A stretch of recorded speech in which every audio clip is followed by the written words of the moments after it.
Ayon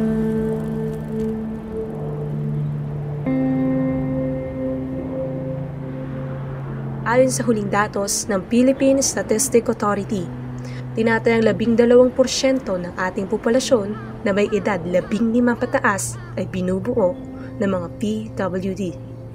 At mas malaking bilang nito ay mga bata.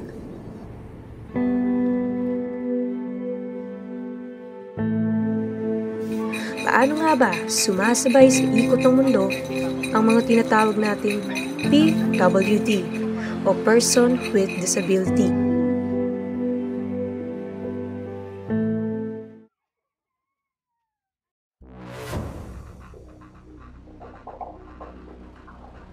Bulag ang lipunan sa tunay na istorya ng bawat isa, panghuhusga na hindi maiwasan at hirap makipagsabayan sa ating paligid. Paano ka nga ba makikipagsapalaran sa buhay na puno ng diskriminasyon?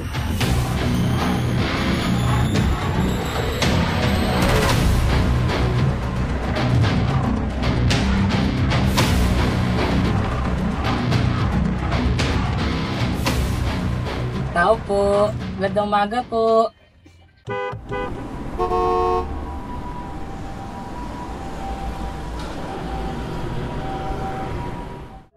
Dito sa lungsod ng Cavite, sa Barangay 57 Peribel, ay pupuntahan natin si Kuya Brian.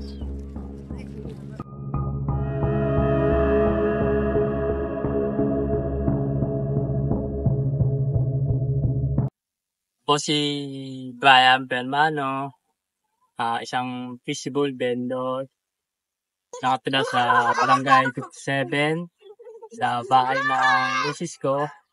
Dalawa po ako po pamilyado na may asawa, 2 anak, panganay ko lalaki, at bunso ko babae.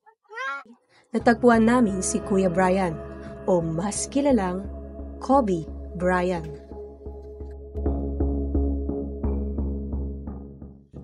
Katulad ni Kuya Brian ay isa ring PWD ang kanyang asawang si Ate Nida. Parehas silang may physical disability at orthopedic handicap.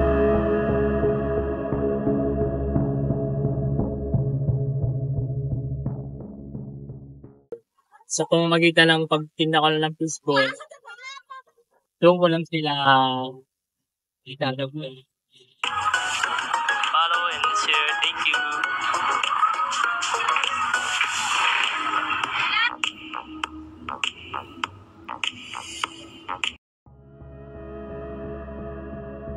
Marami sa atin ang hirap sumabay sa lipunan na mayroon tayo.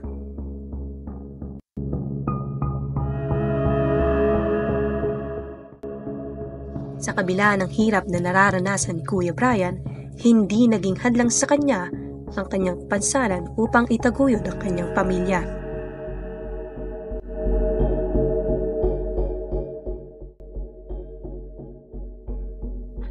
Naniniwala si Kuya Brian na ang pagtitiyaga ay ang susi para magtagumpay.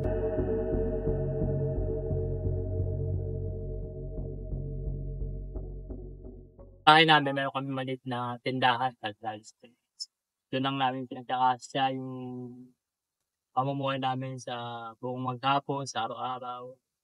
Walang Diyos. Dahil okay naman yung pamumuhay namin. Nakakain kami ng 3 beses ang araw. At lulusog yung mga anak ko.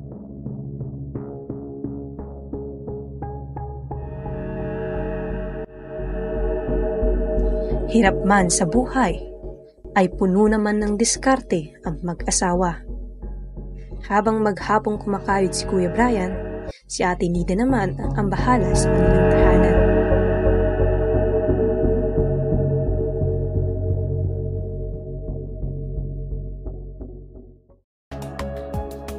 Anumang daan, saan ka man patungo, ay palaging mahirap na mararanasan.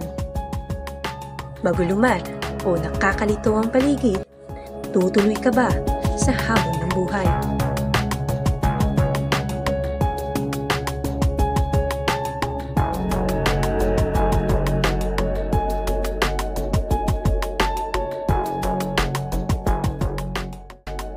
Bukas nga ba ang isipan mo sa kanilang istorya?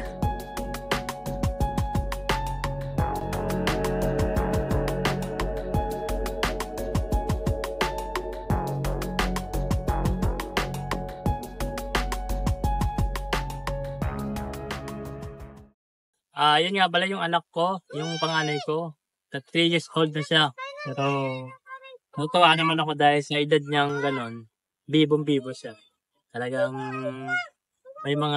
marami na siyang natutunan na magandang asal. Kapag kinakausap mo siya, talagang namumuko siya. Talagang, kahit brutal yung salita niya, kasi 3 years old pa lang naman siya. Tapos yung bunso kong babae naman, 1 half, 1 taon at 7 months. So, ganun din siya kabibo. Masayang-masaya ako dahil malulusog silang dalawa kahit paano, hindi sila nagkakasakit. Nag-uumpisa pala talaga kung nagkakasakit yung nanay. Tapos hindi lang sila pala Kaya narinig ko yung question ko. Ay, si mama, ganun-ganun. At ngayon naman po, para makita natin yung mga pinagkakaabalahan ni Kuya Brian sa isang buong araw, sasamahan niya po tayo sa kanilang tirahan. Sa kabila ng kondisyon ni Kuya Brian, bumuo siya ng pundasyon na puno ng determinasyon upang itaguyod ang kanyang pamilya.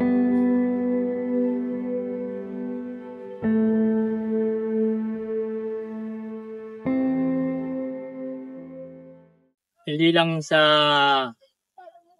ito, yung ginagawa ko pang araw-araw, meron pa akong isang bagay na minsan pinagkakabalaan sa buhay ko. Tulad nung pagiging officer ko sa isang PWD association. Andre kami ng DSWD, hawak kami ng PIDAW. Sa tulong ng aming head PIDAW na si Sir Alex Victoria, binuo namin yon para sa mga kagaya namin may kapansanan na may mga kailangan na hindi nila maasikaso, kami yung pupunta, lalakarin namin para tulad ng mga PWD ID na wala pa sila, yun ang namin. Yung mga i-assist namin sila. Pag may mga program activities ang aming DSWD, PIDAW, andun kami, present kami doon. Lalo na kapag may monthly kaming meeting, seminar, yun, nandun kami. And kaya minsan talaga, hindi lang ito lagi kong pinagkakabalan. Pag meron kami pinatawag sa kami sa ganong activities o pag seminar, talagang ligado ako na umattend. Di sa santabi ko muna doon, di mo na ako magtitinda. Mula sa pagtitinda ng fishball, pagiging auditor sa kanilang grupo, marami ring alam na trabaho si Kuya Brian na tiyak na nakakahanga dahil sa pagsisikap na mayroon siya.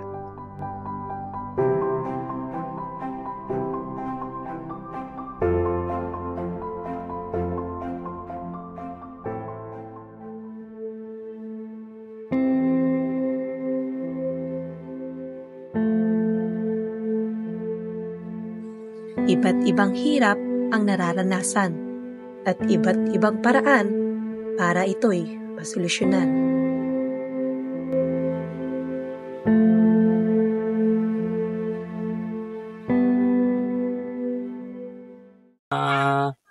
Isa pang nakapagpasaya sa buhay ko sa aming pamilya yung 5 years na kami nagsasama ng misis ko, pero kumbaga sa mata ng illegal.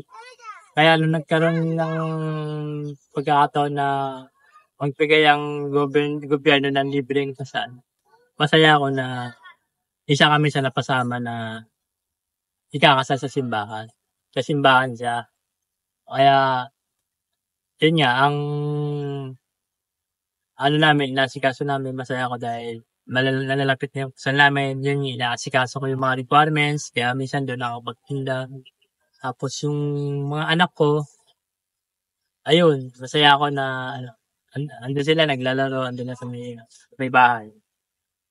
Tapos siguro mga February 17, ang kasal namin. Kaya, todo kami, todo mas focus kami sa mga gawain namin sa buhay namin.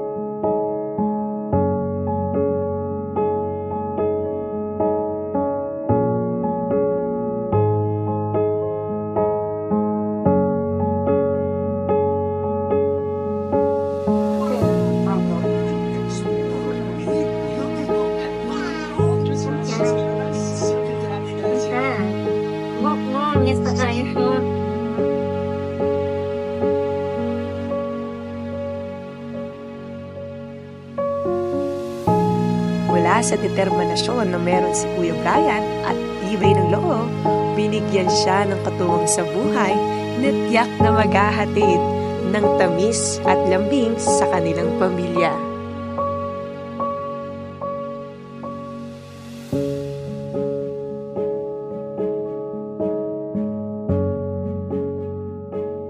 Kaya bala ko sa kanya na i-open ako, yun na naman. Kaya yung isip ko meron eh. Meron na. Wala na problema sa panganay ko. Yung dalawa na lang ang i-open ako. Kasi nga, sabi ko, hindi naman habang buhay ay buhay ang hindi ako sumasabi. Hindi pwede yun. Ang buhay sa hihinga ng tao ay hindi na sinasabi. Ang talaga, habang bata pa, magkasal na. Diba? Kasi sabi nga nila eh, oo, ang dami mo nga pera. Habang buhay, marami ka pera. Hindi. Kailangan mo sabi, magsabi na, mas na kailangan mo emergency. May magmumukos ka. Hindi mo.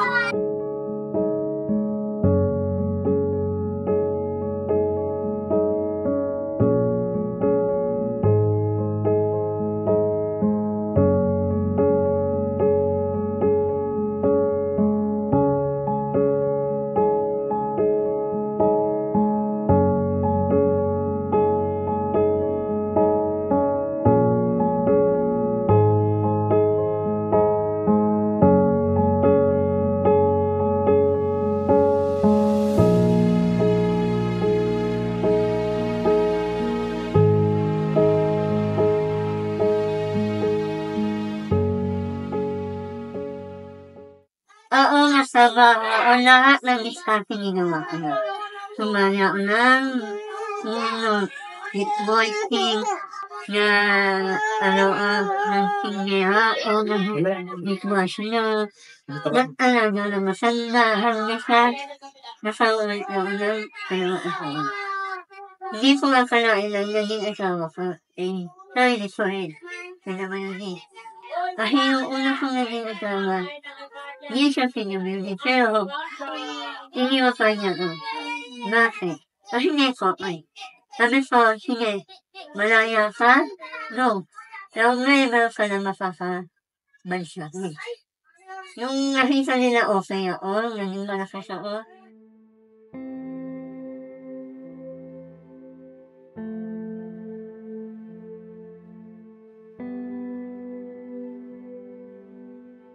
Sa kabila ng mga hindi magandang nangyari sa kanilang nakaraan, hindi ito naging hadlang para itaguyod ng mag-asawa ang pamilya na puno ng pagmamahal.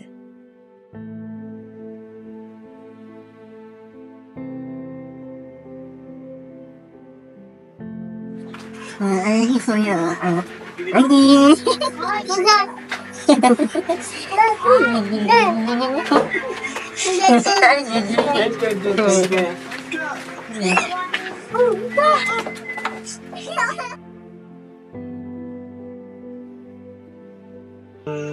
yun. Hindi na akalain. Pag silang niya sa akin sa hospital, nakita niya, ganito yung tura ko. Ganito yung talaga. Actually, 5 kami. 6 kami magkakapatid. Buntangi ako lang yung may kapansanan. Yeah.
Kulang ka at alam. Isa sa pinagmamalaki na talento ni Kuya Brian ay ang kanyang pagigitara.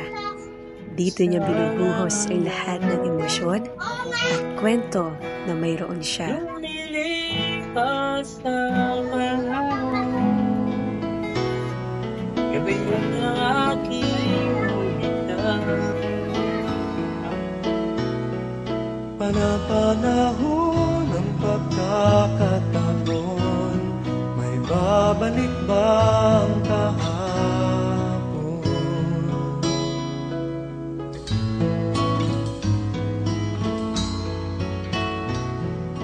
Natatandaan mo pa ba nang tayong dalawa'y unang magkita? Panahon ng kamusmusan sa piling ng Panahon ng pagkakataon, nabalik ka ang kahapon.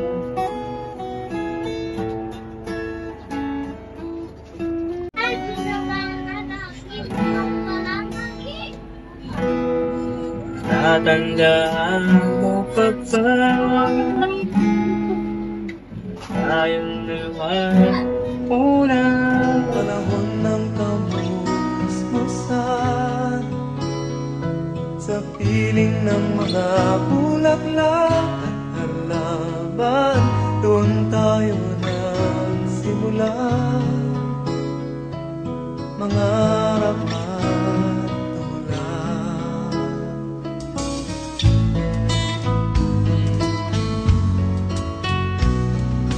Natatandaan mo pa ba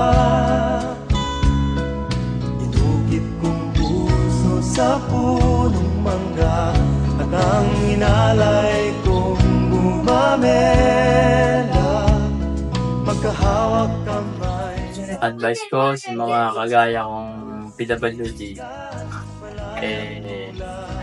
anumang hinaharap na pagsubok natin, kahit isa sa atin, importante sa lahat yun, pananalig sa Diyos at tiwala sa sarili at huwag mawawala ng pag-asa hanggang tayo ng buhay, dahil binigay sa atin ng Diyos ko ay hindi para mahirapan tayo, mahirapan na tayo kasi binigay niya sa atin daw para magkaroon tayo ng lakas ng loob na lumaban sa lahat ng hamon ng buhay, kahit anong pagsubok. Natural lang talaga sa isang pamumuhay ng mag-asawa na maganda, meron talagang hindi pagkakaunawaan, pag-aaway. Natural lang yun. Pero kahit ano man ang mangyari, kailangan pakatatag lang sa isa't isa. Saka tiwala sa Diyos, sa may taas na ating na sinasampalatayaan na nagmamahal natin. Saan nahanapin pa? Lumilipas ang panahon, kabiyak ng ating gulita, ang mga puno't halaman. Bakit kailangan lumisan? Panapanahon ang pagkakataon. Ang pagtugtog ni Kuya Brian ay ginawa niyang instrumento para magkaroon ng magandang himig ang maingay niyang paligid.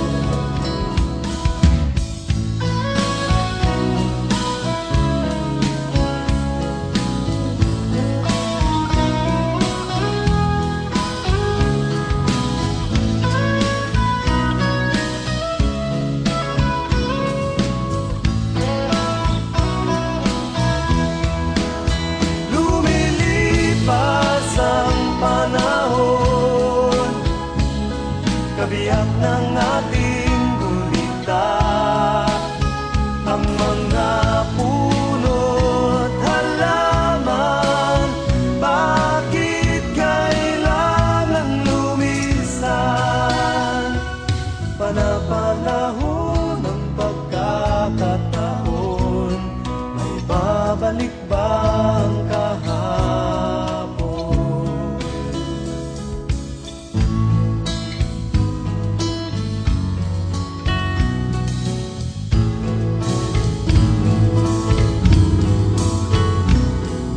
Puso sa puno, talay ko umamela. Magpangawak kamay sa dalampasiga, malaya tula ng mga ibon, ang gunita ng ating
party, and everyone turns to see this beautiful lady is walking around with me. And then she asks me,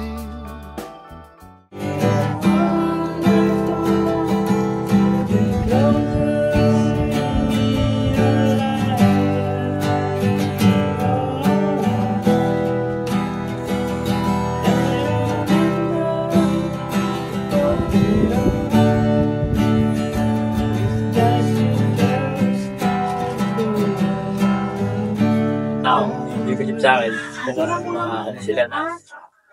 Hindi para kinig ko lang yung sarili kong talento. Pwede ko ibahagi sa kanila na gusto nila magtunat, katulad ng mga gacho.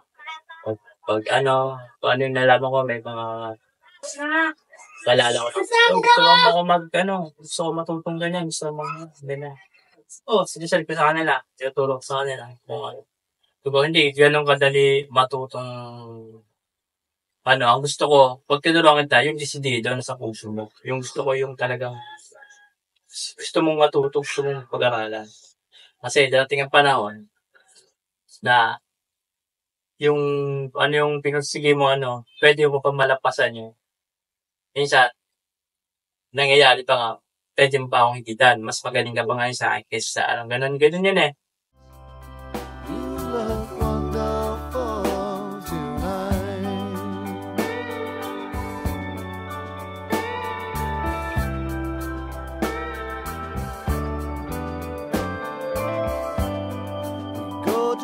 party, and everyone turns to see this beautiful lady is walking around with me.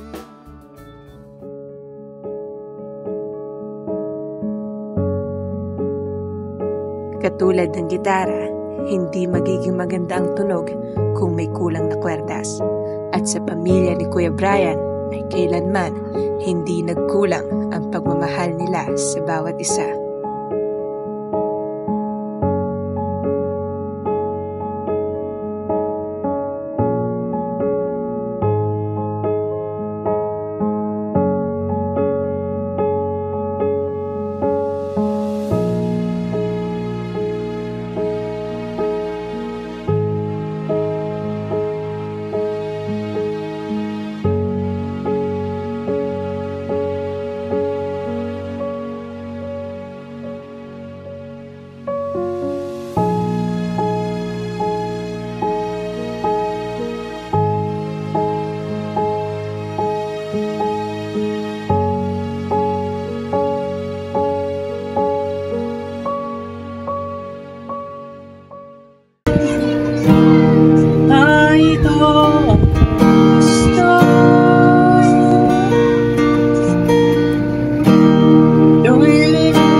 Pasensya ka na sa mga kathang isip kong ito. Wari dala lang ng pagmamahal sa iyo. Ako'y gigising na sa panaginip kong ito, at sa wakas ay kusang lalayo sa iyo. Lalayo sa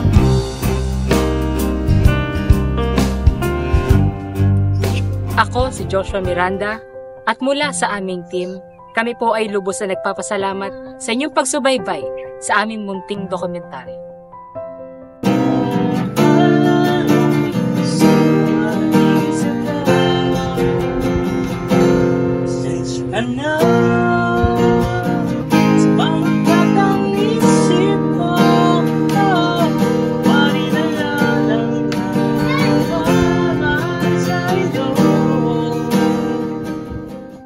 Kapag buo at walang sira ang mga bagay na importante sa atin, kakaibang saya ang nararamdaman.